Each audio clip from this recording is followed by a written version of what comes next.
जय Shri Krishna, Radhe Radhe. Hello friends, मैं शिवांगी अपने यूट्यूब चैनल पे आप सबका बहुत बहुत स्वागत करती हूँ।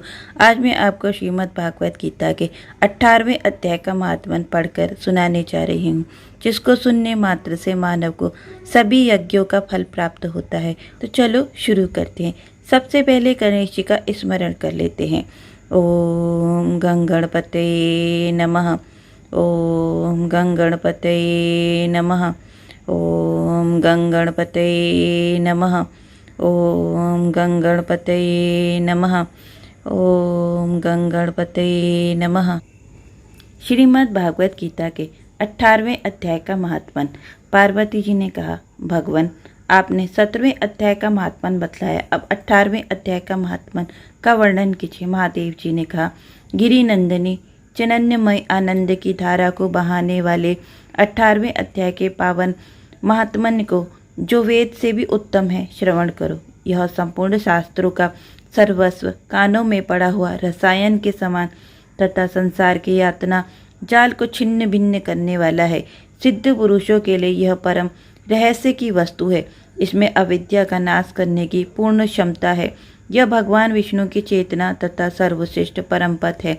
इतना ही नहीं, यह विवेकमयी लता का मूल, काम, क्रोध और मत को नष्ट करने वाला है। इंद्र आदि देवताओं के चित्त का विश्राम मंदिर, सनक, सनकानंद आदि महायोनियों का मनोरंजन करने वाला है। इसके पाठ मात्र से यमदूतों की गर्जना बंद हो जाती है। पार्वती, इससे बढ़कर कोई ऐसा रहस्यमय उपदेश नहीं है जो संतप्त मानवों के त्रिविध ताप को हरने वाला और बड़े बड़े पातकों का नाश करने वाला हो। 18वें अध्याय का लोकोत्तर महात्म्य है। इसके संबंध में जो पवित्र उपाख्यान है, उसे भक्ति पूर्वक सुनो। उसके श्रवण मात्र से जीव समस्त पापों से मुक्त हो जाता है। मेरुगिरी के शिखर पर अमरावती नाम की एक रमणीय पुरी है। उसे पूर्व काल में विश्वकर्मा ने बनाया था। उस पुरी में देवताओं द्वारा सेवित इंद्र सची के साथ निवास करते थे। एक दिन वे सुखपूर्वक बैठे हुए थे। इतने में ही उन्होंने देखा कि भगवान विष्णु के दूतों से सेवित अन्य पुरुष वहां आ रहा है। इंद्र उस नवागत पुरुष के तेज से तिरस्कृत होकर तुरंत ही अपने मणिमय सिंहासन से मंडप में गिर पड़े। तब इंद्र के सेवकों ने देवलोक के सम्राट का मुकुट इस नूतन इंद्र के मस्तक पर रख दिया। फिर तो दिव्य गीत गाती हुई देवांगनाओं के साथ सब देवता उनकी आरती उतारने लगे।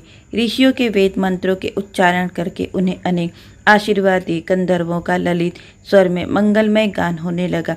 इस प्रकार इस नवीन इंद्र को 100 यज्ञों का अनुष्ठान किए बिना ही नाना प्रकार के उत्सवों से सेवित देखकर पुराने इंद्र को बड़ा विस्मय हुआ। वे सोचने लगे, इसने तो मार्ग में न कभी भोंसले बनवाए, न पोखरे खुदवाए और न पथिकों को विश्राम देने वाले बड़े बड़े वृक्ष ही लगवाए हैं। अकाल पड़ने पर अन्नदान के द्वारा इसने प्राणियों का सत्कार भी नहीं किया है। इसके द्वारा तीर्थों में गांवों में यज्ञ का अनुष्ठान भी नहीं हुआ है। फिर इसने यहाँ भाग्य की दी हुई ये सारी वस्तुएं कैसे प्राप्त की हैं?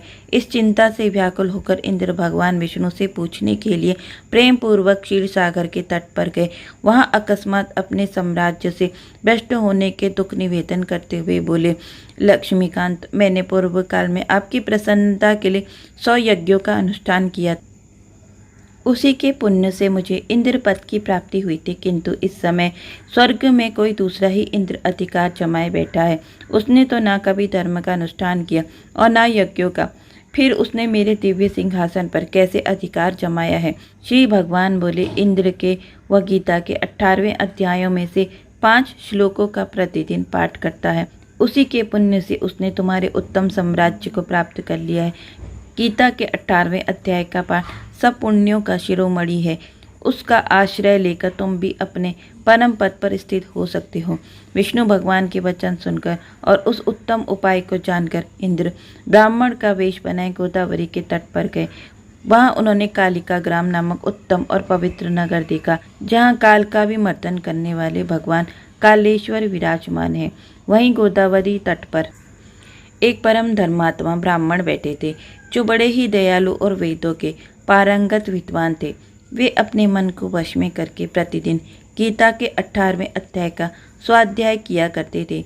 उन्हें देखकर इंद्र ने बड़ी प्रसन्नता के साथ उनके दोनों चरणों में मस्तक झुकाया और उन्हीं से 18वें अध्याय को पढ़ा। फिर उसी के पुण्य से उन्होंने श्री विष्णु का सायुज्य प्राप्त कर लिया। इंद्र आदि देवताओं का पद बहुत ही छोटा है, यह जानकर वे परम हर्ष के साथ उत्तम वैकुंठ धाम को गए। अतः यह अध्याय मुनियों के लिए श्रेष्ठ परम तत्व है। पार्वती 18वें अध्याय के इस दिव्य महात्मन का वर्णन समाप्त हुआ। इसके श्रवण मात्र से मनुष्य सब पापों से छुटकारा पा जाता है। इस प्रकार संपूर्ण गीता का पापनाशक महात्मन्य बतलाया गया। महाभागे, जो पुरुष श्रद्धा युक्त होकर इसका श्रवण करता है वह समस्त यज्ञों का फल पाकर अंत में श्री विष्णु का सायुज्य प्राप्त कर लेता है। इस प्रकार यहाँ पे श्रीमद् भागवत गीता के 18वें अध्याय का महात्मन पूरा हुआ। फ्रेंड्स, आपको यह महात्मन कैसा लगा मुझे कमेंट्स बॉक्स में ज़रूर बताना। मेरे वीडियो को लाइक, सब्सक्राइब और शेयर ज़रूर करना। जय श्री कृष्ण, राधे राधे।